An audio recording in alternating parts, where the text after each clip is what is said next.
तो hello friend, Shiva single लिखाई। तो आज हम डिस्कस करने वाले हैं एसएससी सीजीएल 2025 के बारे में। और उससे पहले मैं थोड़ा अपने बारे में बता देता हूँ। तो जैसा कि मैं बताऊँ तो मेरी ग्रेजुएशन भी इसी साल कंप्लीट हुई है और मैं भी 2025 के लिए प्लानिंग कर रहा हूँ। इससे पहले मतलब मैंने एग्जाम दिए हैं सीएचएसएल का, जैसे मैंने दिया था तो उसमें मेरा टीयर 1 में अभी 2024 की बात करें तो रो स्कोर 155 रहा था, जिसमें कि पता नहीं मेरा नॉर्मलाइजेशन नहीं हुआ क्या, तो 157 कट ऑफ गई थी, जिस वजह से मेरा सिलेक्शन उसमें नहीं हो पाया। उसके बाद मैंने सीजीएल भी दिया, पर सीजीएल जो दिया है वो बिना प्रिपरेशन के दिया है, तो जो उसका रिजल्ट आएगा मैं एक बार आपको शेयर कर दूंगा क्या है। पर अब मैं भी मतलब जैसे कि बीच में कॉलेज के एग्जाम वगैरह हो जाते थे तो प्रिपरेशन नहीं हो पाती थी, तो जितना टाइम मिलता था एक्स्ट्रा में वो पढ़ लेता था। पर इस चीज में मतलब इस चीज के बीच में जो भी प्रिपरेशन मैंने करी है उसमें काफी कुछ सीखा है कि हम कैसे पढ़ सकते हैं, क्या हमारा मटेरियल रहना चाहिए, क्या क्या मैंने गलती करी थी, जिस चीज से मुझे सीखने को मिला है। तो वो सब मैं आपको शेयर करूंगा और बताऊंगा 2025 के बारे में, जो भी हमारे भाई प्रिपेयर कर रहे हैं, जो भी हमारी बहन प्रिपेयर कर रही है, तो मैं कोशिश करूंगा उनको सारी इन्फॉर्मेशन देने की।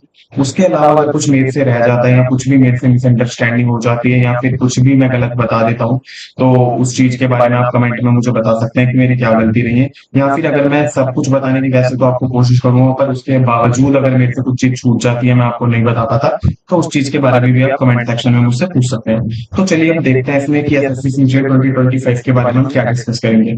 तो इसमें हमें ये देखना है कि नोटिफिकेशन, सबसे पहले तो डाउट ये रहता है कि नोटिफिकेशन अब हम 2025 के लिए प्रिपेयर कर रहे हैं तो पहले एक आइडिया हो जाए कि नोटिफिकेशन का कब तक आएगा, कब हमारा एग्जाम होगा, उस चीज के बारे में। दूसरा फिर स्टूडेंट को रहता है एलिजिबिलिटी, जैसे कि मैं बता रहा हूँ कि मेरी ग्रेजुएशन अब हुई है, तो मेरा भी 2024 की प्लानिंग करने का कोई था नहीं कि मैं मतलब 24 के लिए प्रिपेयर करूंगा, क्योंकि मुझे पता थी मेरी ग्रेजुएशन ही 24 में होगी। तो मेरा 25 में था, पर मैंने फिर भी अब मेरी मतलब काफी तैयारी हो चुकी है, मॉक में मेरा मतलब 140 150 एवरेज स्कोर रहता है। तो उस चीज के बारे में थोड़ा देखेंगे कि एलिजिबिलिटी क्या है, हमें क्या एग्जाम पैटर्न के बारे में देखेंगे कि एग्जाम का पैटर्न क्या है, क्या डिमांड रहती है एग्जाम की। सिलेबस के बारे में जानेंगे कि क्या सिलेबस है, किस चीज का क्या सिलेबस रहता है, कौन कौन से सब्जेक्ट के बारे में एग्जाम पूछता है हमसे। फिर इन सबको जानने के बाद हम देखेंगे हाउ टू डू, कि हमें करना कैसे है। हमने स्टार्ट तो कर दी प्रिपरेशन, अब आगे करना क्या है, हमें कैसे हम सिलेक्शन लें और कैसे हम फर्स्ट अटेम्प्ट में सिलेक्शन लें, वो चीज भी थोड़ी देखेंगे। तो उसके बाद कुछ इंपॉर्टेंट टिप्स दूंगा जो भी मैंने सीखे इसमें 1 1.5 साल में, जो भी मैंने प्रिपरेशन करी थी उस टाइम पे, कि हमें क्या चीजों से बचना चाहिए, क्या चीजें हमें करनी चाहिए। तो वो कोशिश करूंगा, अगर आपको ठीक लगती है तो उन चीजों को फॉलो करो, वरना यूट्यूब पे देखो और भी चैनल, आप जिसका अच्छा लगे वो चीजें बस आपको करना है, आपको प्रिपरेशन करनी है, वो चीज ध्यान में रखनी है। चलिए आगे बढ़ते हैं। तो देखेंगे नोटिफिकेशन। तो नोटिफिकेशन के लिए ये डाउट रहते हैं हमारे मन में, कब तक आएगा, कब तक नोटिफिकेशन आएगा हमारा, कब हम प्रिपरेशन अपनी स्टार्ट करें, कितना वैकेंसी आएगा। तो इन चीजों के थोड़े बहुत डाउट रहते हैं स्टूडेंट के मन में, और फीस के बारे में कि कितनी फीस रहता है। तो सबसे पहले हम देखें नोटिफिकेशन कब तक आएगा। तो उस चीज का हम जो ट्रेंड देख के चलते हैं ना एसएससी का, तो ये देखते हैं पिछले साल जैसे जब नोटिफिकेशन आया था तो मई जून के आसपास आया था, मतलब 2024 की बात कर रहा हूँ मैं, ये क्योंकि हम 2025 के बारे में बात कर रहे हैं। तो मई जून के पास आपका नोटिफिकेशन आया था, जून के आया हूँ, और आपका ये सितंबर में इन्होंने एग्जाम करा दिया गया। तो जैसा कि मैंने भी पहले यूट्यूब वगैरह पे भी पता करा कि मतलब कब तक नोटिफिकेशन आ सकता है, तो अगले साल की तुम्हारा अप्रैल के तो बाद ही आना है, अप्रैल के बाद ही मई जून में आपका नोटिफिकेशन आएगा। पर एग्जाम थोड़ा जल्दी करा देगा एसएससी, क्योंकि एक बार लेट कराता है। इस बार जो एग्जाम कराया है 24 में उसमें 15 मंथ्स लिए हैं। तो हो सकता है इस बार तो आपका जुलाई के मतलब जुलाई से पहले तो कराएगा ही नहीं, जुलाई अगस्त में आपका एग्जाम हो जाएगा। उसके बाद कब प्रिपरेशन स्टार्ट करें, देखो यार ये तो आपके ऊपर डिपेंड करता है कब से प्रिपरेशन स्टार्ट करें। आपको अब मतलब अपना खुद पता होगा कि हम कितना मतलब जानते हैं उसके बारे में, एग्जाम वगैरह के बारे में हम कितनी मतलब प्रिपरेशन हमारी पहले से है। जैसे कोई मान लो फर्स्ट अटेम्प्ट है उसका, तो उसे तो भाई अब से ही लग जाना चाहिए, मतलब वो मतलब 2025 में अपना फर्स्ट अटेम्प्ट देना चाहता है, उसको अभी से प्रिपरेशन के लिए लग जाना चाहिए। और कोई सोचता है जैसे कि नहीं यार मेरे को तो अभी मेरे पे 3 साल है, क्योंकि मेरा अभी फर्स्ट ईयर का स्टूडेंट है, तो उसके बारे में क्यों, तो उसे भाई धीरे धीरे प्रिपरेशन स्टार्ट कर देनी चाहिए। वरना अगर जिसका मतलब ये प्लान है उसकी ग्रेजुएशन हो चुकी है और उसको अभी एग्जाम देना है, तो मेरे हिसाब से भाई पूरा प्रिपरेशन के लिए 1 साल तुम्हें चाहिए ही चाहिए, क्योंकि सिलेबस बहुत है, मैथ का ही सिलेबस करने में 6 7 महीने आराम से लग जाते हैं, अगर अच्छे से प्रिपरेशन करनी है। ऐसा नहीं कि 2 3 महीने में भी, कोर्स तो बहुत आते हैं कि 1 महीने में क्रैश कोर्स कराओ, तो वो वाली बात यहाँ पे नहीं है। उसके बाद हम देखते हैं कितना वैकेंसी आएगा। तो देखो यार वैकेंसी इस साल ना एक एसएससी का ये ट्रेंड चलता है, 1 साल वैकेंसी ज्यादा रहता है, 1 साल कम लेता है, फिर ज्यादा लेगा फिर कम। तो इस साल अप्रोक्स मंगाने 17 18 हजार तो वो क्लेम ही कर रहा है, तो 20 के करीब आएंगी वैकेंसी। तो अगले साल उससे तो कम ही रहने वाली है देखो, क्योंकि इस साल ज्यादा ही है तो अगले साल कम रहने वाली है। पर कितनी कम। तो ये चीज के बारे में मैंने थोड़ा जाना तो देखा 7-8 हजार वैकेंसी तो एसएससी हमेशा रखता ही रखता है, तो इतनी तो आने ही वाली है। तो 7-8 हजार स्टूडेंट ही होते हैं जो सीरियस एग्जाम को देते हैं, पढ़ते हैं। तो फीस के बारे में बात करें तो फीस लड़कियों के लिए एग्जेम्प्टेड है और लड़कों के लिए 100 रुपए फीस चार्ज करी जाती है। तो 100 रुपए फीस है। फीस के बारे में अगर देखें, 100 रुपए फीस चार्ज करी जाती है लड़कों के लिए। लड़कियों के लिए जो है एग्जेम्प्टेड है, वो हम नोटिफिकेशन में भी एक बार देख लेंगे। तो मैं आपके लिए जो 2024 का नोटिफिकेशन है वो नीचे कमेंट में डाल दूंगा। सॉरी, डिस्क्रिप्शन में मैं आपको दे दूंगा उस चीज का नोटिफिकेशन। तो मैं डिस्क्रिप्शन में डाल दूंगा नोटिफिकेशन, तो वहां से आप चेक कर लेना। और आगे बढ़ते हैं। तो हम देखेंगे एलिजिबिलिटी। अगला क्वेश्चन हमारा था एलिजिबिलिटी, कौन कौन इस एग्जाम को दे सकता है, प्रिपरेशन के टाइम दे सकते हैं। फर्स्ट ईयर, सेकंड ईयर या फाइनेंशियल ईयर में हूँ तो क्या मैं इस एग्जाम को दे सकता हूँ या नहीं। तो सबसे पहले देखेंगे कौन कौन इस एग्जाम को दे सकता है। भाई कोई भी दे सकता है, मतलब कम से कम 12th तो पास कर लियो उसके बाद। मतलब देने की एलिजिबिलिटी नहीं कह रहा मैं, देने की बात कर रहा हूँ। एलिजिबल वही स्टूडेंट होगा, अगर आप बात करें सीजीएल की, तो जिसकी ग्रेजुएशन कंप्लीट हो चुकी है वही होगा। पर कई बंदे मतलब जैसे पहली प्लानिंग कर लेते हैं, जैसे सोच लेते हैं वो, जैसे 12th पास हो गई तो उन्हें पता है कि हमें भाई सीजीएल ही देना है और अभी हम पे 3 साल या 4 साल है ग्रेजुएशन के लिए। तो एग्जाम देना चाहते हैं तो भाई वो फर्स्ट ईयर में भी दे सकते हैं, वो सेकंड ईयर में भी दे सकते हैं, भाई वो फाइनल ईयर में भी दे सकते हैं एक्सपीरियंस लेने के लिए। एलिजिबल आप जब भी होगे जब आपकी पूरी ग्रेजुएशन हो जाएगी। प्रिपरेशन के टाइम दे सकते हैं, मतलब जैसे हम प्रिपरेशन कर रहे हैं और हमारी ग्रेजुएशन भी चलिए तो दे सकते हैं भाई, बिल्कुल दे सकते हो। आपको एग्जाम के बारे में जब तक पता नहीं चलेगा तो आप दोगे क्या, मतलब आगे जाके आपका एक्सपीरियंस क्या होगा जब आप 3-4 बार, और ये सब चीजें मतलब फालतू की रहती है कि हमें भाई फर्स्ट अटेम्प्ट में निकालना है, सेकंड अटेम्प्ट में। अगर आपको फर्स्ट अटेम्प्ट में भी निकालना है, सेकंड अटेम्प्ट में भी निकालना है, वो बात ठीक है, आपको फर्स्ट अटेम्प्ट में निकालना है। आपका फर्स्ट अटेम्प्ट मेरे हिसाब से वही माना जाएगा, देखो, जब आप उस चीज के लिए एलिजिबल हो। उससे पहले आप एक्सपीरियंस लेने जाओ, मतलब सीजीएल के अलावा सीएचएसएल है, जीडी है, सीपीयू है, सारे एग्जाम दो, एक्सपीरियंस लो। क्योंकि एक्सपीरियंस लेना सबसे ज्यादा जरूरी है। जब तक आपको पता नहीं चलेगा एग्जाम का माहौल कैसा है, वहां पे जब आप बैठोगे आपके पास इतने सारे स्टूडेंट होंगे, वहां पे आप कंपटीशन की भीड़ को देख के जो आपकी हेजिटेशन होगी वो बाहर आएगी। तो उन चीजों को निकालना बहुत जरूरी है। इसके अलावा मॉक्स वगैरह जो हम देते हैं, तो मॉक्स और रियल एग्जाम जो हम देते हैं ना, उसमें भी काफी फर्क रह जाता है कि जब आप घर पे बैठ के दोगे तो लाइक अकेले दोगे। तो उस चीज को तो भाई मैं तो यही कहूंगा, एलिजिबल तो देखा, एलिजिबिलिटी मैंने बता दी। इसकी एलिजिबिलिटी तो ग्रेजुएशन की होती है कि जिस बंदे की ग्रेजुएशन है वो एसएससी सीजीएल का एग्जाम दे सकता है। सीएचएसएल के लिए जैसे 12th पास होना चाहिए कि 12th पास जो है वो दे सकता है, उस चीज के एलिजिबल है। एमटीएस का एग्जाम होता है 10th पास दे सकता है। तो सबकी एग्जाम है, मैं यहाँ पे बस सीजीएल की बात कर रहा हूँ। तो उसमें ग्रेजुएशन एलिजिबिलिटी होती है कि आपकी ग्रेजुएशन हो जानी चाहिए। बाकी मैंने बता दिया, अगर आप फर्स्ट ईयर में हो, सेकंड ईयर में हो, थर्ड ईयर में हो, तो भी इस एग्जाम को जरूर दो। मेरे कहने का, अगर आपकी प्रिपरेशन चल रही है, आप 50 से 60% सिलेबस भी कर चुके हो, तो एग्जाम देने जाओ, वहां पे सीखो। अगली बात करते हैं। तो अब अगला क्वेश्चन आता है हमारा निकल के एग्जाम पैटर्न को लेके, कि भैया एग्जाम पैटर्न क्या होता है, एग्जाम में पूछता क्या है, क्या चीज होती है, कितने मार्क्स का होता है, क्या चीज है, कितना टाइम मिलेगा हमें एग्जाम को करने के लिए, नेगेटिव मार्किंग होगी या नहीं। तो इस चीज के लिए मैं आपको नोटिफिकेशन पे लेके चलता हूँ, उसमें हम समझते हैं 2024 के नोटिफिकेशन से कि एग्जाम में क्या पूछता है, क्या चीज है। तो देखते हैं। अच्छा, इससे पहले मैंने आपको एलिजिबिलिटी के बारे में बताया था। तो एलिजिबिलिटी में यहाँ पे देखो, जैसे कुछ पोस्ट होती है, जैसे दे रखा है असिस्टेंट सेक्शन ऑफिसर, 20 से 30 साल कम से कम होनी चाहिए। तो इसमें अब जब नोटिफिकेशन में आपको बता दें, डिस्क्रिप्शन में दे दूंगा, जब आप पढ़ोगे एक बार पूरा 24 का नोटिफिकेशन पढ़ लेना, जिससे आपको खुद को भी आइडिया हो जाएगा। जैसे सब पोस्ट के लिए देखो, इनमें स्पेसिफिक दे रखी है ये जी, इसके लिए 18 to 30 चाहिए, इसके लिए 20 to 30 चाहिए। तो सब चीज की इन्होंने इन्फॉर्मेशन अच्छे से डाल रखी है। और उसके अलावा अब देखें हम नीचे चल के, वैकेंसी या रिजर्वेशन, देखो यहाँ वैकेंसी लिखी होती है, जैसे मैंने बताई थी, इस साल जो 24 का नोटिफिकेशन है उसमें 17,000 अप्रोक्स वैकेंसी आई है, इससे ज्यादा ही होंगी, कम तो होगी नहीं। उसके बाद देखें हम आगे चल के, तो ये सब आप पढ़ लेना।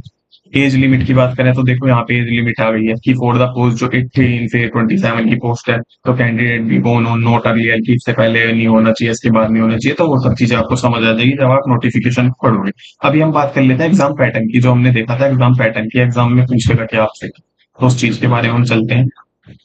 एग्जाम पैटर्न, तो ये देखो जी, सबसे पहले आपका होता है टीयर 1। टीयर 1 जो कर दिया है ना किसी ने 2022 तक, या उससे पहले जो था टीयर 1 के भी मार्क्स आपके इंक्लूड होते थे। पर अब जो एसएससी का ट्रेंड है उसमें क्या है, टीयर 1 आपको बस क्वालिफाइंग करना है। क्वालिफाई होता है मतलब आपने कट ऑफ क्लियर कर ली। अब ऐसा होता है जैसे कट ऑफ मान लो 130 गई है कट ऑफ, अब किसी बच्चे के 190 मार्क्स हैं और आपके 131 मार्क्स भी है, तो आप दोनों बराबर पे हो इस टाइम पे, क्योंकि आपके 131 है और उसके 190 है, तो भी दोनों ने बस एग्जाम क्वालिफाई करा है, टीयर 1 क्वालिफाई करा है, इतना माना जाएगा। एग्जाम इसके इंक्लूडेड नहीं होंगे। तो इसमें क्या पूछता है, देखो टीयर वन में 25-25 क्वेश्चन आते हैं हर चीज के, जनरल अवेयरनेस के, जनरल रीजनिंग के, और उसके बाद तुम्हारे reasoning, general awareness, quantitative aptitude और इंग्लिश कॉम्प्रिहेंशन। तो 25-25 क्वेश्चन होंगे, 50 मार्क्स के होंगे। तो मतलब 2 मार्क्स का एक क्वेश्चन होगा, तो टोटल 100 क्वेश्चन होंगे और 200 मार्क्स का आपका पेपर होगा। तो 200 मार्क्स में से जो कट ऑफ जाएगी, देखो कट ऑफ तो पहले जाती थी 120 130, जब इतना कंपटीशन था, बहुत कंपटीशन बढ़ गया है, लेवल बढ़ गया है, हर चीज बढ़ गई है। तो कम से कम एक स्टूडेंट को टारगेट करना चाहिए, मैं 150 टू 160 तो कम से कम लाऊं, उससे नीचे न रहूं अगर आज के टाइम पे सिलेक्शन लेना है यूआर कैटेगरी से। तो उसकी बात कर रहा हूँ, तो मतलब अगर और किसी भी कैटेगरी से और 150 तक तो आपको लेके ही चलना है, क्योंकि वहां पे हमें नहीं पता, तो हम 10-20 मार्क एक्स्ट्रा लेके ही चलेंगे। तो 150 कम से कम आपको इस टाइम पे रखना है, 150 टू 160। क्योंकि देखा जाए, देखो सीएचएसएल में जैसा कि मैंने बताया मेरा 155 रो था, उसके बावजूद भी मेरा नहीं हो पाया, पता नहीं उन्होंने नॉर्मलाइजेशन नहीं करा था। तो ये चीज तो हमने टीयर वन के बारे में देख लिया कि टीयर वन में क्या होता है, 4 चीजें होती हैं आपकी, रीजनिंग होती है और जनरल अवेयरनेस होती है, क्वांटिटेटिव एप्टीट्यूड मतलब मैथ्स का पूछा जाता है बेसिकली, और यहाँ पे इंग्लिश कॉम्प्रिहेंशन। और इसमें नेगेटिव मार्किंग बात करें, जैसा हमारा क्वेश्चन था, तो नेगेटिव मार्किंग 0.5 की रहती है टीयर वन में। लाइक जैसे आपका एक क्वेश्चन गलत गया है, तो जैसे 2 नंबर का क्वेश्चन है, तो आपके टोटल 2.5 नंबर कटेंगे, 2 नंबर तो क्वेश्चन के, और आधा नंबर आपका और कटेगा, नेगेटिव मार्किंग रहेगी गलत करने के। तो मैं तो ये कहूंगा भाई कि नेगेटिव मार्किंग से तो बचें, उसकी, क्योंकि अगर यहाँ इतना मैटर नहीं करती नेगेटिव मार्किंग जितना मेंस में, मतलब कि टीयर टू में मैटर करती है। तो टीयर टू में क्या होता है, टीयर टू में देख लो, टीयर टू में ना इन्होंने सेक्शन बना रखे हैं, 2 सेक्शन होते हैं और मॉड्यूल्स बना रखे हैं। उसके बाद जैसे सेक्शन फर्स्ट है उसमें 2 मॉड्यूल है, मैं पहला है मैथ्स का और दूसरा है रीजनिंग का। 30-30 क्वेश्चन पूछे जाएंगे और हर एक क्वेश्चन 3 मार्क का होगा। तो टोटल मतलब 60 क्वेश्चन और 3 मार्क, तो 180 नंबर का ही होगा आपका सेक्शन वन। और इसमें भी जो नेगेटिव मार्किंग रहती है वो 1 मार्क्स की रहती है। यहाँ पे जैसे 3 क्वेश्चन, मतलब 3 नंबर का क्वेश्चन है, अगर आप गलत कर दोगे तो टोटल 4 नंबर कटेंगे, 3 नंबर क्वेश्चन के और एक आपका गलत करने का, तो टोटल 4। तो इसमें मतलब बहुत ज्यादा ही, एक क्वेश्चन गलत करने पे भी मतलब बहुत ज्यादा रैंक गिर जाती है, वो वाला हिसाब है यहाँ का। उसमें फिर सेक्शन टू होता है इसमें टीयर टू में। तो 2 सेक्शन की बात करी हमने, सेक्शन वन डिस्कस कर लिया, सेक्शन टू में पूछता है आपसे इंग्लिश लैंग्वेज, मतलब इंग्लिश का ही और जनरल। तो जो हमने टीयर वन में पढ़ा और टीयर टू में पढ़ा, क्या वो अलग होगा? नहीं, कुछ अलग नहीं होगा, मतलब थोड़ा सा इसका लेवल बढ़ा देते हैं, कुछ चीज तुम्हारे से थोड़ी और ज्यादा एडवांस में पूछ लेते हैं। मैथ होगी, जैसे मैथ में थोड़ा बेसिक से ज्यादा पूछ लेंगे, तो वो चीज रहती है, बाकी सेम रहता है। तो जितनी ज्यादा प्रैक्टिस करोगे उतना ज्यादा आपको परफेक्शन आती रहेगी। तो इंग्लिश में देखा है, तो इंग्लिश में यहाँ पे 45 क्वेश्चन पूछे जाते हैं, वहां जो सेक्शन वन देखा 30-30 थे, यहाँ पे 45 क्वेश्चन इंग्लिश के और जनरल अवेयरनेस के 25 क्वेश्चन, और ये भी 3-3 मार्क्स के होते हैं, तो टोटल 70 क्वेश्चन और 3। तो ये 210 और यहाँ पे लेट है तो 180, तो 390 मार्क्स का आपका पेपर होता है। उसके अलावा सेक्शन थ्री एक होता है कंप्यूटर का, जो कि आपको क्वालिफाई करना होता है, ये भी, इसके भी मार्क्स इंक्लूड नहीं होते, इसमें आपको बस क्वालिफाई करना है। 20 क्वेश्चन है, 3 मार्क्स के, 60 मार्क्स का पेपर होता है आपका, 20 क्वेश्चन पूछे जाएंगे और 3 मार्क्स का क्वेश्चन होंगे। नेगेटिव मार्किंग का यहाँ पे भी गेम है। उसके अलावा फिर आपका एक टाइपिंग टेस्ट होता है, वो सबको पता ही होगा टाइपिंग टेस्ट के बारे में। 15 मिनट का एक टाइपिंग टेस्ट कराया जाता है आपका, जब भी मतलब जब आपका टीयर टू होगा उसी टाइम पे, मतलब आपका टाइपिंग टेस्ट भी जब भी करा लिया जाए। तो उसके बाद हम देखें अब कि सर सिलेबस वगैरह के बारे में हमारा अगला क्वेश्चन क्या था, उस चीज के बारे में देखते हैं। तो इसमें हमने देख लिया एग्जाम का पैटर्न क्या होगा, कितने मार्क्स का होगा, कितना टाइम मिलेगा। तो टाइम हमने देख लिया, टाइम के बारे में फिर से बताता हूँ। जो टीयर वन होगा आपका, तो टीयर वन को आपके 1 घंटा मिलेगा, और जो टीयर टू आपका उसमें 2 घंटे तो उसके लिए मिलेंगे, सेक्शन वन और सेक्शन टू के लिए, और 15 मिनट्स आपको कंप्यूटर के लिए मिलेंगे और 15 मिनट टाइपिंग के लिए मिलेंगे। तो टोटल 2 आवर 15 मिनट्स का तो आपका वो होगा सेक्शन टू, मतलब टीयर टू जो होगा, सॉरी टीयर टू आपका जो होगा, तो 2 आवर 15 मिनट्स का होगा, और उसके अलावा 15 मिनट्स आपसे टाइपिंग कराई जाएगी। और टीयर वन जो होगा आपका वो 200 मार्क्स का होगा। नेगेटिव मार्किंग का हमने देख लिया और कितने टाइम मिलेगा वो सब देख लिया। अगली बात करते हैं सिलेबस की, क्या क्या सिलेबस पूछता है, मैथ में क्या है, इंग्लिश में क्या है, रीजनिंग क्या है। तो इसके लिए भी एक बार हम नोटिफिकेशन पे जान लेते हैं सिलेबस के बारे में। तो देखो यार, सिलेबस के बारे में यहाँ पे सब लिखा है, पर इतना कुछ जितना लिखा है इसमें भी काफी चीजें ऐसी नहीं है। जैसे रीजनिंग है, रीजनिंग में मैंने कुछ स्पेसिफिक आगे आपको बताऊंगा वीडियो में चल के, जो बहुत ज्यादा इंपॉर्टेंट टॉपिक है। वरना इसमें देखो, इसमें लिख रखा है, आप पढ़ लेना एक बार नोटिफिकेशन को कि क्या क्या पूछता है। मैं नीचे डिस्क्रिप्शन में नोटिफिकेशन दे दूंगा। एनालॉगी बहुत इंपॉर्टेंट चैप्टर है, सिमिलरिटी डिफरेंस है, स्पेस विजुअलाइजेशन। अब ये स्पेस विजुअलाइजेशन है, जब आप पढ़ोगे ना आपको पता ही नहीं चलेगा होता क्या है। इसमें आधे तो चैप्टर के नाम रहते हैं, बस आपको पढ़ते रहना और सोल्व करना है। आधे चैप्टर रहते हैं जो आप कहोगे, मतलब पूरा सिलेबस खत्म करने के बाद भी, कि ये तो हमने पढ़ा ही नहीं था, जब भी हमारे 25 क्वेश्चन बनना है तो कुछ क्वेश्चन ऐसे भी हैं। तो उसके बाद हम देख लेते हैं और भी, जैसे इतने सारे चैप्टर लिखे हैं, इनको एक बार आप पढ़ लेना। कुछ कुछ चैप्टर इंपॉर्टेंट होते हैं, अगर आप कहोगे मैं स्पेसिफिक सारे चैप्टर की एक वीडियो अलग बना के दे दूंगा, जो बहुत ज्यादा इंपॉर्टेंट रहता है। जीएस की बात बात करें तो जीएस में नोटिफिकेशन में पढ़ लेना, वरना मैं बता देता हूँ जीएस में क्या क्या पूछता है आपसे। हिस्ट्री पूछेगा, पॉलिटी पूछेगा, ज्योग्राफी पूछेगा, इकोनॉमिक पूछेगा और साइंस के तीनों सब्जेक्ट पूछेगा आपसे। साइंस के तीनों सब्जेक्ट क्या सर? फिजिक्स, केमिस्ट्री और बायोलॉजी, वो तीन पूछेगा। उसके अलावा हिस्ट्री पूछेगा, हिस्ट्री में तीनों चीज पूछेगा, एंशियंट, मेडाइवल और मॉडर्न, ये तीनों पूछेगा आपसे। पॉलिटी पूछेगा आपसे, ज्योग्राफी पूछेगा। इसके अलावा स्टैटिक का पार्ट होता है, स्टैटिक में जैसे आपके फोक डांस हो गए, म्यूजिकल इंस्ट्रूमेंट हो गए, बहुत चीजें आती है स्टैटिक में भी। उसके लिए मैं, अगर आप कहोगे तो अलग से टॉपिक की वीडियो बना दूँ। क्वांटिटेटिव एप्टीट्यूड, क्वांट में क्या पूछता है? क्वांटिटेटिव में देखो यहाँ पे सारा कुछ दिया हुआ है, बाकी मैं बता दूं आपको। तो इसमें दो पार्ट होते हैं, अर्थमेटिक और एडवांस। अर्थमेटिक में जैसे आपके चैप्टर हुए प्रॉफिट एंड लॉस के बारे में पूछता है, टाइम एंड डिस्टेंस के बारे में, टाइम एंड वर्क के बारे में, एवरेज, मिक्सचर एंड एलिगेशन, सारे चैप्टर देखो इन्होंने लिख रखे हैं यहाँ पे, आप एक बार अच्छे से देख लेना। ऐसी एडवांस होता है। एडवांस में क्या पूछता है? तो एडवांस में आपसे ज्योमेट्री पूछ लेगा, मेंसुरेशन पूछ लेगा, ट्रिग्नोमेट्री पूछ लेगा। तो ये सारा इन्होंने अच्छे से मतलब पूरा दे रखा है सिलेबस, तो इसको आप देख लेना। बाकी अगर आप कहोगे तो मैं लिख के या पीडीएफ शेयर कर दूंगा आपको उस चीज की, जिससे कि आप मतलब जो मैं फॉलो कर रहा हूँ, क्योंकि काफी चीज इसमें ऐसी होती है जो ना भी है सिलेबस में, जो इन्होंने लिख रखा है। बाकी टोटली लगभग 90 to 95% इन्होंने सारा सिलेबस दे रखा है, वही चीजें डिमांड रहती है, क्योंकि जो नोटिफिकेशन में होगा उससे ज्यादा तो कोई बता ही नहीं सकता, तो वो चीज है। उसके बाद देखें आगे चल के कौन सा सेक्शन रह गया आपका? जीके का हमने डिस्कस कर लिया, इंग्लिश का कर लिया, रीजनिंग का कर लिया, मैथ का कर लिया। इंग्लिश का रह गया था, तो इंग्लिश में हम देखेंगे इंग्लिश में क्या पूछता है। तो इंग्लिश में देखो 3 सेक्शन होते हैं। अभी हम आगे हमने पीडीएफ में मतलब पेजेस बना रखे हैं, उसमें डिस्कस करेंगे। तो इंग्लिश में आपसे क्या पूछेगा? इंग्लिश में आपसे पूछ लेगा लाइक 3 सेक्शन जो मैंने बताया, कॉम्प्रीहेंशन, वोकैब और तीसरा पार्ट आपका ग्रामर। तो ग्रामर में आपकी पार्ट्स ऑफ स्पीच आती है, नाउन, प्रोनाउन, एडजेक्टिव, एडवर्ब, ये सारे मतलब टोटल आपके 8-10 चैप्टर होते हैं। इनको आपको कवर करना है, तो आप किसी टीचर से कवर कर लो, तो आपकी उससे ग्रामर की बेसिक अंडरस्टैंडिंग हो जाएगी। उसके बाद आप किसी भी बुक से प्रैक्टिस कर सकते हो जो आपको सुटेबल है। दूसरा सेक्शन वोकैब का होता है, तो वोकैब के लिए भी मार्केट में देखो बहुत सारी बुक है, ब्लैक बुक है, किरण की है, तो आप किसी भी एक बुक को फॉलो करो और मतलब बार बार उसी चीज को रिवाइज करते रहो। तीसरा कॉम्प्रिहेंशन का है, तो हम एक बार वहां पे चल लेते हैं पीडीएफ को, उसमें मैंने अच्छे से समझा रखा है आपको उसके बारे में। तो देखो सबसे पहले हम हाउ टू डू, हमें करना कैसे है, तो वो चीज की हम बात करें तो मैथ में देख लेते हैं। सबसे पहले मैथ का क्या चीज है?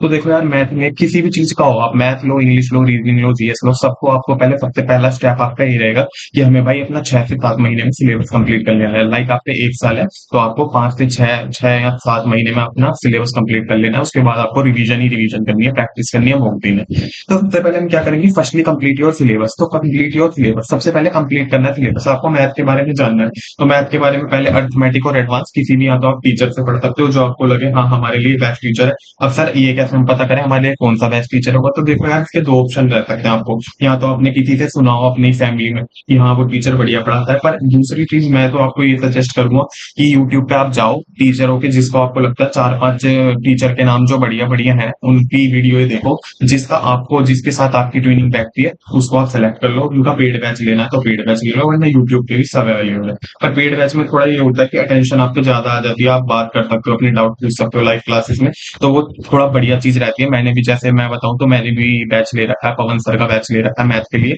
जो एक बहुत ठीक टीचर है, बढ़िया पढ़ाते हैं, मतलब मुझे उनका समझ आता है। और भी बहुत टीचर है, तो यार उस चीज के लिए मैं आपको फोर्स नहीं करूंगा, आप किसी टीचर से पढ़ो जिसका आपको समझ आता है, उससे पढ़ सकते हो। उसके अलावा हम क्या कर सकते हैं? तो सिलेबस सबसे पहले आपको कंप्लीट करना है। टाइम टू टाइम देखो, जैसे आपने कोई चैप्टर का पढ़ा, जैसे आज आपने करा time and work, time and work आपका 4 दिन में हो गया, तो आपको ये नहीं करना कि अब टाइम एंड वर्क हो गया अब उसे 1 साल बाद ही पढ़ूंगा या फिर मेरा पूरा सिलेबस हो जाएगा फिर दोबारा टाइम एंड वर्क पे। आप कभी नहीं कर पाओगे ऐसे अपना सिलेबस कंप्लीट। तो टाइम एंड वर्क आपने पढ़ लिया, तो जैसे कोई संडे आया या आपको खाली टाइम है, उसको एक बार रिवाइज कर लिया फिर से कि हाँ मैंने टाइम एंड वर्क करा था, मेरे जो भी टीचर है उनकी मतलब 8 या 9 फाइल थी टाइम एंड वर्क की, तो जब भी आपको टाइम मिला टाइम टू टाइम उस चीज को रिवाइज करते चलो। जैसे आपको 2 घंटे मैथ के निकालना है, तो 1 घंटा आपने और क्लास ले लिया अगले चैप्टर के लिए, और 1 घंटा आपने अपना टाइम एंड वर्क रिवाइज कर लिया। तो ऐसे रिवीजन को अपनी साथ लेते हुए चलना है। डेली 15 मिनट, जैसे आप सुबह उठते हो, उठते ही सबसे पहले 15 मिनट कैलकुलेशन कर ली। सर कैलकुलेशन में क्या करना है? हाँ भाई सॉरी यार, मैं बार बार सर कह रहा हूँ, अभी वीडियो का थोड़ा मतलब दिक्कत हो रही है, मैं नहीं बोल पा रहा। जैसे हम वीडियो को देखते हैं तो उसी हिसाब से मतलब बोलते रहता है, तो आपका मैं छोटा बड़ा भाई समझ लो अपनी आपको,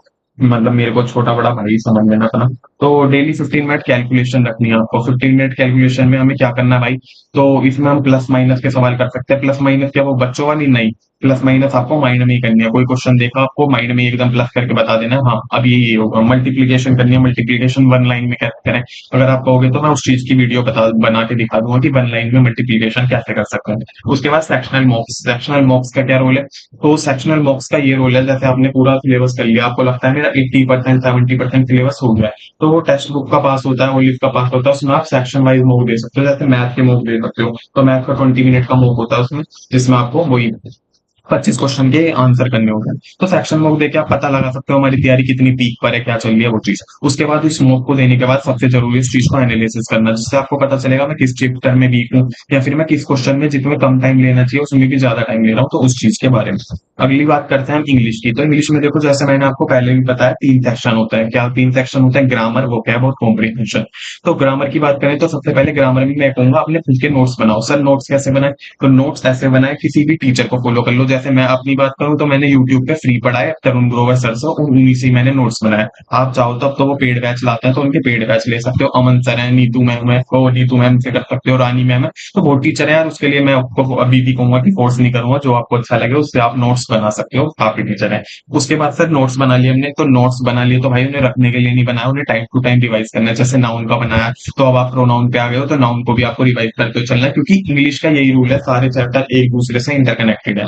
उसके बाद क्या करना है, हमारा एक बार जैसे हमने कर लिया, 2-3 बार हमने अच्छे से पढ़ लिया ग्रामर के, हमें अब रूल पता चल गए, अब हमें अप्लाई करना है कि हमें कितना आता है कितना नहीं। तो उसके लिए आप एक बुक ले सकते हो, नीतू मैम की बुक आती है वॉल्यूम 1, उसमें उन्होंने 60 से 70 क्वेश्चन हर चैप्टर के बाद दे रखे हैं, तो उनको आप प्रैक्टिस कर सकते हो। जैसे नाउन कर लिया आपने, अच्छे से रूल पढ़ लिए नाउन के कि हाँ हाँ हमें पता है नाउन के रूल के बारे में, जैसे लगेजिस वगैरह अनकाउंटेबल होते हैं, जो भी आपने रूल पढ़े हैं उन चीजों के बारे में देख के उसके बाद आप उनको अप्लाई कर सकते हो 60 से 70 क्वेश्चन में, जिसमें आपको जैसे लाइक 30 सही गए हैं, उसके बाद आपको पता चलेगा मेरे 30 क्यों सही गए हैं, क्योंकि मेरे जो रूल, मैंने 50 रूल, लाइक एक नाउन चैप्टर था उसमें मैंने अपने 30 रूल पढ़े थे, 30 में से मुझे 15 अच्छे से आ गए हैं, जिसकी वजह से मेरे यहाँ पे 60 में से 30 क्वेश्चन अच्छे गए, और 30 बेकार क्यों गए हैं, क्योंकि मेरे अभी वो रूल रिवाइज नहीं है। तो उन्हें बार बार रिवाइज करोगे तो एक टाइम ऐसा आएगा कि 60 के 60 क्वेश्चन भी सही जाएंगे, तो उस चीज से प्रैक्टिस कर सकते हो। उसके बाद बहुत सारी पीडीएफ है, बहुत सारे हैं, क्वेश्चन तो हजारों कर सकते हो आप ऐड के। तो अपना मैं तो ये कहूंगा लिमिटेड चीजें रखो, मतलब लिमिटेड चीजें रखो कि आप 60 क्वेश्चन में भी अपना पूरा का पूरा आउटपुट निकाल पाओ। सेक्शनल मॉक दे सकते हो, उसके बाद जैसे मैंने मैथ में भी बताया था, तो इसके भी सेक्शन मॉक दे सकते हो इंग्लिश के, जिससे आपको पता चल जाएगा मैं कहाँ गलती कर रहा हूँ, कौन सा चैप्टर मेरा वीक है, लाइक प्रोनाउन प्रोनाउन मेरा वीक है, या फिर मेरा प्रेपोजिशन वीक है, तो उस चीज के बारे में आपको जब अप्लाई करोगे, उन चीजों को मॉक वगैरह दोगे, तो उससे ही आपको आपकी गलती का पता चलेगा। उसके बाद देखें वोकैब के लिए, तो वोकैब के लिए देखो यार, यहाँ पे मैंने लिख रखा है डेली 50-50 करना है आपको। 50 ओडब्ल्यूएस क्या है ये सर? तो ओडब्ल्यूएस मतलब वन वर्ड सब्स्टिट्यूशन, ईडीएम 50 करना, और 50 वोकैब। तो 50 ये नहीं है कि आज ही आप बैठ कर 50-50 करने लगे, ऐसे नहीं होगा। शुरू में आपको 10-10 करना है, फिर 20-20 करना है, फिर 30-30 करना है, ऐसे अपनी मतलब एफिशिएंसी को बढ़ाना है धीरे धीरे करके। ऐसे नहीं पहले दिन ही 50 करोगे तो पहले दिन ही करके बैठ जाओ, उसके बाद करने का मन ही नहीं करेगा बुक उठाने। इसके लिए हम क्या करें सर? तो इसके लिए देखो यार, पीडीएफ है टीचर की, या तो आप किसी टीचर का आपने बैच ले रखा है वो क्या करा सकते हैं, तो उन पे ट्रस्ट करके उनकी पीडीएफ करो, वरना आप ब्लैक बुक ले सकते हो, किरण ले सकते हो, तो उन सारी को बुक लिया है मार्केट में, तो उनके लिए आप ले। उसके बाद क्या करें? रिवाइज करते रहें, मतलब आपने जैसे कल 10 वर्ड पढ़ लिए, तो अगले दिन जैसे आप 10 पढ़ने जा रहे हो, तो पहले वाले 10 पे भी एक बार निगाह मार ली, ताकि वो रिवाइज रहे। वरना इंग्लिश भी ऐसा सब्जेक्ट है, आप पढ़ते ही भूल जाओगे वोकैब वगैरह, क्योंकि रटने वाली चीजें तो देखो होती नहीं, इनको समझना ही पड़ता है। तो वर्ड समझो जो आपको लगता है बहुत हार्ड वर्ड है, कभी मैंने पढ़ा ही नहीं, तो उसको हाईलाइट कर लो, उसको बार बार देखते हुए चलना है, ऐसा करना है। उसके बाद प्रैक्टिस करनी है, प्रीवियस ईयर क्वेश्चन से, जो प्रीवियस ईयर क्वेश्चन दिए होते हैं उससे आप प्रैक्टिस कर सकते हो वोकैब को लेकर के। कॉम्प्रीहेंशन की बात करें तो कॉम्प्रीहेंशन के लिए एक ही सॉल्यूशन है, बहुत अच्छा सॉल्यूशन, जो मैं बताऊंगा, रीडिंग। जितना आप पढ़ोगे उतना ज्यादा आप उस चीज से इसका मतलब वो हो पाओगे, गो थ्रू कर पाओगे। तो रीडिंग सबसे जरूरी है। रीडिंग में हम क्या करें? एनसीईआरटी ले सकते हैं हम, 6 से 12 की एनसीईआरटी ले लो, किसी भी बच्चे को पकड़ लो, उससे कह दो भाई मेरे को अपनी सारी बुकें दे दियो, 6 से 12 तक की उसकी बुकें ले लोगे, उनको रीड करोगे। उसके बाद जब आप उस चीज से फैमिलियर हो जाओगे कि हाँ मैं रीडिंग को समझ पाता हूँ थोड़ा, तो आप न्यूज़पेपर और मैगजीन पे जा सकते हो। अब डायरेक्ट ही आप न्यूज़पेपर पे आओगे यार, देखो उसके लिए आपको पहले से तो आपकी इंग्लिश अच्छी है तो आओगे, वरना न्यूज़पेपर को आप पढ़ के छोड़ दोगे, समझ कुछ नहीं आने वाला। तो इसलिए पहले मैं कहूँगा एनसीईआरटी है, कुछ भी नॉवेल्स वगैरह पढ़ सकते हो अच्छे से समझने के लिए। उसके बाद जब आप ये सब कर लो, आपको समझ आ जाए कि हाँ मैं इंग्लिश को समझ पाता हूँ, मेरे ग्रामर के रूल भी मुझे आते हैं, तो आप क्या कर सकते हो? उसके बाद सॉल्व कर सकते हो पीक्यूआरएस जो होते हैं, जैसे जंबल होते हैं, मतलब सेंटेंस को वो क्या करेगा, एग्जाम में आपसे पूछता है, इधर उधर ऊपर नीचे सेंटेंस दे देगा, उनको आपको एक मीनिंगफुल सेंटेंस में बनाना है पूरी लाइन के अकॉर्डिंग। तो उसके अलावा क्लोज टेस्ट पूछता है आपसे, क्लोज टेस्ट में मतलब फिलअप्स वगैरह होते हैं, उनको फिल करना, तो वो सोल्व कर सकते हो और अपनी एनालाइज करोगे एरर। जैसे फ्रैक्शनल मोड दिया आपने, तो उसमें देखा क्लोज टेस्ट में 5 क्वेश्चन पूछता है वो आपसे, उसमें से आपके 3 सही गए 2 गलत, तो 2 को एनालाइज करना है कि मेरी क्या गलती हुई है, क्या मेरे वोकैब के पार्ट में गलती हुई है, क्या मैंने कोई ग्रामर का रूल गलत लगा दिया, तो उन चीजों को आप देख सकते हो। तीसरी बात करेंगे हम रीजनिंग की। रीजनिंग यार बहुत इजी सिलेबस है, जैसा कि मैं आपको बताऊं, इसके लिए आप 3 से 4 महीने में इसे अच्छा मतलब खत्म कर सकते हो। बिल्कुल 3 से 4 भी मैं ज्यादा बोल रहा हूँ, 1 से 2 महीने में रीजनिंग को अच्छे से खत्म करके साइड कर सकते हो। और ये आपका स्कोर गेनिंग सब्जेक्ट है, इसमें आप 50 से 50 इजिली स्कोर कर पाओगे। तो इसमें हमें क्या करना है, सबसे पहले कंप्लीट करना है सिलेबस, जो मैंने बता दिया। कुछ गिने चुने चैप्टर है, जैसे इसमें मैंने बहुत ज्यादा इंपॉर्टेंट जो चैप्टर है उनके नाम लिख दिए हैं, जो बहुत ज्यादा डिमांड में पूछता है। जैसे नंबर सीरीज हो गया, बहुत क्वेश्चन आते हैं इनके। कोडिंग डिकोडिंग क्या आता है, एनालॉगी क्या आता है, सिलोगिज्म क्या आता है, ब्लड रिलेशन होता है। और भी 2 4 चैप्टर हैं काउंटिंग ऑफ फिगर, जो बहुत इंपॉर्टेंट है, जिनमें से क्वेश्चन बनते हैं। उसके अलावा देखो यार, इवनिंग के भी 15 20 चैप्टर हैं जिसमें से मतलब आपसे पूछता है। तो उनको एक बार आप, जो नोटिफिकेशन था उसमें से देख सकते हो कि क्या क्या सिलेबस है, और उसके हिसाब से आप कर सकते हो। इसको 1 2 महीने में ही आप इसका सिलेबस पूरा कवर कर सकते हो। आफ्टर, जब मतलब मैंने लिखा आफ्टर कंप्लीटिंग द सिलेबस, अब क्या करें। तो हमारे इसमें रीजनिंग में जैसे सिलेबस कंप्लीट हो जाता है, तो मैं भी यही करता हूँ। अब मतलब डेली के 2 सेक्शनल मोड देता हूँ मैं भी, तो उसमें मेरा ऐसी स्कोर रहता है 48 50 पूरा स्कोर रहता है। रीजनिंग यार बहुत ईजी है, आप 50 में 50 आराम से स्कोर कर सकते हो। एक आध क्वेश्चन अगर आपका लक खराब है या हार्ड क्वेश्चन पूछ लिया तो गलत जा सकता है। तो डेली वन एक मॉक ले लो अभी शुरू में, फिर उसके बाद जब आपको लगे हाँ मेरा सिलेबस अच्छा हो गया, मेरे भी अच्छे मार्क्स आ रहे हैं, तो 2 मॉक रोज के दो बस। उसके अलावा रीजनिंग में कुछ करने की जरूरत नहीं है। सबसे इंपॉर्टेंट रोल आता है जीएस का, जिसके लिए हमने पर्दा खोला गया। तो जीएस ऐसा ही है, अच्छे अच्छों का पर्दा फाश भी कर देती है जिसको नहीं आता। तो उसके लिए जीएस बहुत इंपॉर्टेंट रोल प्ले करती है, यही आपको रैंक दिलाती है। इसकी बेस पे ही आजकल तो बल्कि सिलेक्शन भी हो रहा है, यही कट ऑफ बढ़ाने का कारण है आपका जीएस। क्योंकि जीएस में भी आजकल भाई स्टूडेंट इतने ज्यादा सीरियस हो गए हैं एग्जाम को लेकर के, जीएस भी अच्छे से पढ़ रहे हैं। तो सबसे पहले इसमें क्या करना है जीएस में, तो जीएस में आपको सिलेबस कंप्लीट करना है। और जीएस का सिलेबस कंप्लीट करना कोई बच्चों का खेल नहीं है। देखो कि मैं आपको कह दूं कि हाँ हो जाएगा, तो वो चीज वाली बात नहीं करूंगा, हवा वाली। तो इसमें क्या होगा, आपको 5 से 6 महीने लगेंगे जीएस का अच्छे से सिलेबस करने में, हिस्ट्री करने में 1 महीना, पॉलिटी करने में 1 महीना। तो एक एक महीना चाहिए, और टाइम टू टाइम आपको रिवाइज करना उन चीजों को। सर हम जीएस कहाँ से पढ़े, देखो यार इसके लिए एक बुक आती है जो मैंने फॉलो कर रखी है, लूसेंट की। पर लूसेंट हर किसी के बस की समझने की वाली बात नहीं है, क्योंकि एकदम समझ नहीं आती। तो उसके लिए हम क्या करें, कोई बैच लें सर। तो हाँ यार बैच ले सकते हो आप, जैसे कि आज के टाइम पे मैं बात करूँ तो मैं भी पढ़ रहा हूँ, परमार सर का काफी चल रहा है नाम। उसके अलावा खान सर पढ़ाते हैं अच्छे से, वो बहुत ज्यादा बेसिक से पढ़ाते हैं, उतना आप पे टाइम नहीं है, उनके लेक्चर ही 30 40 है। तो मैं कहूंगा यार एक तो बुक फॉलो कर लो आप, कोई सी भी लूसेंट कर लो, मनोहर पांडे आती है, और भी काफी बुक आती है, तो आपको जो अच्छी लगे वो आप फॉलो कर सकते हो। मैं लूसेंट कर रहा हूँ अपनी बताऊँ। उसके अलावा आपको बैच लेना है तो परमार सर का बैच आता है, उनका ले सकते हो, या फिर जो भी आपको सही लगे, वरुण अवस्थी सर है और भी है यूट्यूब पे। तो वो आप देख के जिसकी आपको समझ आती है वो कर सकते हो। हिस्ट्री कर ली जैसे आपने, तो हिस्ट्री सर हमारी हिस्ट्री कंप्लीट हो चुकी है, उसके बाद क्या करें। तो जैसे आपकी हिस्ट्री कंप्लीट हो चुकी है, तो उसे टाइम टू टाइम रिवाइज करें। जैसे संडे मिला तो आज मैंने हाँ एंशिएंट पढ़ ली पूरी फिर से, मेडाइवल पढ़ ली पूरी फिर से। उसके बाद आप जाओ प्रीवियस ईयर क्वेश्चन पे। प्रीवियस ईयर कहाँ से लगाने, किरण या पिनाकल 2 बुक आती है, तो उसमें आप प्रीवियस ईयर देख के आप देख सकते हो कि हिस्ट्री में आप कितने क्वेश्चन बना पा रहे हो। जीएस का एक ही सोल्यूशन है, N+1 का रूल, जो मैंने यहाँ पे लिखा भी है थर्ड पॉइंट में। Revise N+1। सर ये N+1 क्या है, N+1 है एन मतलब कि जितनी बार आप बोल रहे हो उससे एक ज्यादा बार आपको रिवाइज करना है। क्योंकि जीएस को तो टाइम टू टाइम रिवीजन देनी ही पड़ेगी आपको, जीएस जब याद रह पाएगी, क्योंकि ये पूरा रटने वाला सब्जेक्ट है। कुछ चीजें, अब हिस्ट्री है, हिस्ट्री में आपको डेट रखनी पड़ेगी, हिस्ट्री में डेटों को क्या समझोगे, तो वो चीजें हैं। उसके अलावा कुछ ट्रिक्स हो सकती है, हाँ कुछ ट्रिक्स ये हो सकती है, जैसे ये आपको सिलेबस करने के बाद पता चलेगा। ट्रिक यार कुछ नहीं होती, ट्रिक नाम की मैं कुछ नहीं समझता कि ट्रिक है ना, मैथ में कुछ ट्रिक होती।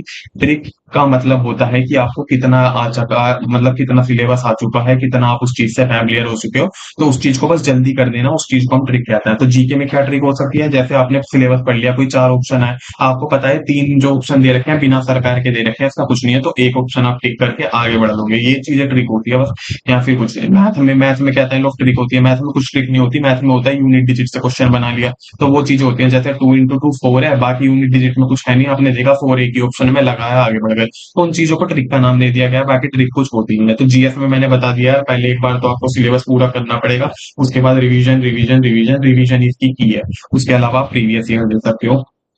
और कुछ अगर डाउट रह जाता है इसके बाद भी, तो आप कमेंट में पूछ सकते हो। उसके अलावा जो मैंने कहा था लास्ट इंपॉर्टेंट चीज, सम इंपॉर्टेंट टिप्स क्या रहेंगी। तो देखो सबसे पहला पॉइंट ये रहेगा, अगर आपको लगता है मेरा 50 to 60% सिलेबस हो चुका है, मतलब चारों सब्जेक्ट का हमने 50 से 60% सिलेबस कर लिया है, तो अभी से मॉक देना स्टार्ट कर दो। शुरू में 80 मार्क्स, 100 मार्क्स, 120 मार्क्स बनेंगे। धीरे धीरे आपको कॉन्फिडेंस आएगा जब आपके 5 5 10 10 मार्क्स हर बार बढ़ेंगे, जब आप सिलेबस को पढ़ते चलोगे। तो सबसे पहले आप अपना मतलब सिलेबस कंप्लीट करो। उसके बाद 50 to 60 जब हो जाए तो मॉक की तरफ बढ़ो। मॉक कौन से ले सकते हो, टेक्स्ट बुक या ओलिव बोर्ड दोनों बता दिए, किसी का भी एक का आप परचेज कर लो और उसको देना स्टार्ट करो कि मैं वीकली एक या दो मॉक्स दूंगा, जिससे आपको अपनी प्रिपरेशन का पता चलता रहेगा कि आज मैं 100 ला रहा हूँ, कल 110 ला रहा हूँ, 120 भी होंगे, तो वो चीज का। उसके बाद उससे भी ज्यादा इंपॉर्टेंट है मॉक देने से उसका एनालाइज करना। जैसे आपने देख लिया 120, अब आपको पता है मेरे 80 नंबर कटे हैं, 120 आए हैं, तो 80 नंबर किस वजह से कटे हैं उस चीज को एनालाइज करना। और 120 जो नंबर है उसमें भी आपको ये देखना है कि कौन से क्वेश्चन में मैंने ज्यादा टाइम लगा दिया है, जो नहीं लगाना, या छोटी से छोटी चीज ही आपको सिलेक्शन की ओर लेके जाएंगी। उसमें आपको देखना है कि किस क्वेश्चन को मेरे को इतना कम टाइम देना चाहिए था जिसमें मैंने बहुत ज्यादा टाइम लिया। उसके नीचे सब कुछ दिया होता है एनालिसिस में, जब आप देखोगे तो दिया होता है कि ट्रिक से हम इसको कर सकते हैं, क्या मेथड लगाना था, क्या चीज वो है जो आप नहीं सोच पाए, जबकि वहां पे दिया होता है हर चीज। तो उस चीज को एनालिसिस आपको अच्छे से करना है, हर एक क्वेश्चन को एनालिसिस करना है, जीएस को पूरा अच्छे से। जीएस को आपको ऐसा लगता है कि ये चीज आपने नहीं पढ़ी, किसी कॉपी में लिख लो। वो कैप को आपको लगता है कोई नया वर्ड पूछा गया था स्मोक में, कहीं पे लिख लो कॉपी पे, कि बाद में आप रिवाइज कर सको, तो वही चीज होती है। रिवीजन देखो मैंने थर्ड पॉइंट लिखा अल्टीमेट की है फॉर सक्सेस के लिए, मतलब रिवीजन तो आपको बार बार करनी पड़ेगी इन चीजों को लेके। और फोर्थ चीज है, दो not much too much resource, मतलब फॉलो मत करो कुछ ज्यादा रिसोर्स, मतलब रिसोर्स की बात कर रहे हैं। जैसे लोग क्या करते हैं 10-10 महीने, मैंने भी बहुत गलती करी है, कभी इसका ये वाली बुक ले ली, कभी कुछ ले लिया, उससे कुछ नहीं होता भाई। एक ही बार अपना मटेरियल तैयार करो कि मुझे इससे पढ़ना है, और लास्ट तक जब तक सिलेक्शन नहीं हो जाता उसी मटेरियल से पढ़ो। ऐसा नहीं, unlimited revision and limited resource जो मैंने लिख रखा है फोर्थ पॉइंट में, कि आपका जो रिसोर्स रहना चाहिए लिमिटेड रहना चाहिए, जबकि आपकी जो रिवीजन है वो अनलिमिटेड रहना चाहिए। तो अपने यार देखो, एक तो बैच ले लिया, कल को कोई कह रहा है भाई मैं तो इस इन सर से पढ़ता हूँ, ये वाले अच्छे पढ़ाते हैं भाई, तू भी पढ़ के देख ले, और आप भग गए। तो भाई जिस भी टीचर का ले रहे हो, पहली बात तो आप अच्छे से एनालिसिस करके लो मेरे लिए कौन सा टीचर बेस्ट रहेगा। उसके बाद जब आपने एक बार किसी टीचर का बैच ले लिया है, तो उस पे भाई अपने टीचर पे पूरा भरोसा रखो कि उसका जो मटेरियल है वो भी मेरी मतलब सिलेक्शन के लिए काफी रहेगा। ये नहीं कि जगह जगह भटक रहे हो, 1-2 साल आपने सिलेबस में लगा दिए, ये बहुत बड़ी गलती होती है। इन्हीं चीजों को मैं बताना चाह रहा हूँ जो मैंने भी सीखा है, कि कभी मुझे भी लगता था यार ये बुक अच्छी रहेगी, ये बुक, तो मैंने भी अपना तैयार कर था। जब लास्ट में मैं आपको बता देता हूँ मेरा क्या चीज है। जैसे मैंने बताया, जीएस के लिए मैं लूसेंट फॉलो करता हूँ, इंग्लिश के लिए मैंने नीतू मैम की बुक ले रखी है, उनको और तरुण ग्रोवर सर से मैंने पढ़ा है। जीएस का मैंने बता दिया, मैथ के लिए मैं पवन सर से पढ़ा हूँ, उन्हीं की पीडीएफ लगाता हूँ। और बची रीजनिंग के लिए मैं सेक्शनल मॉक देता हूँ, और यूट्यूब पे जो डाउट रहता है, मैंने यूट्यूब पे फ्री वीडियो है पीयूष वाशनर सर की, तो उनसे पढ़ा है, तो आप भी उनसे पढ़ सकते हो। बाकी अगर कोई अब भी डाउट रह जाता है आपके मन में एग्जाम को लेके या कुछ भी, या फिर मेरे से कुछ भी गलती हो जाती है, तो यार उस चीज के लिए मैं माफी चाहूंगा, और कमेंट में आप बता सकते हैं कुछ भी अगर डाउट रहता है।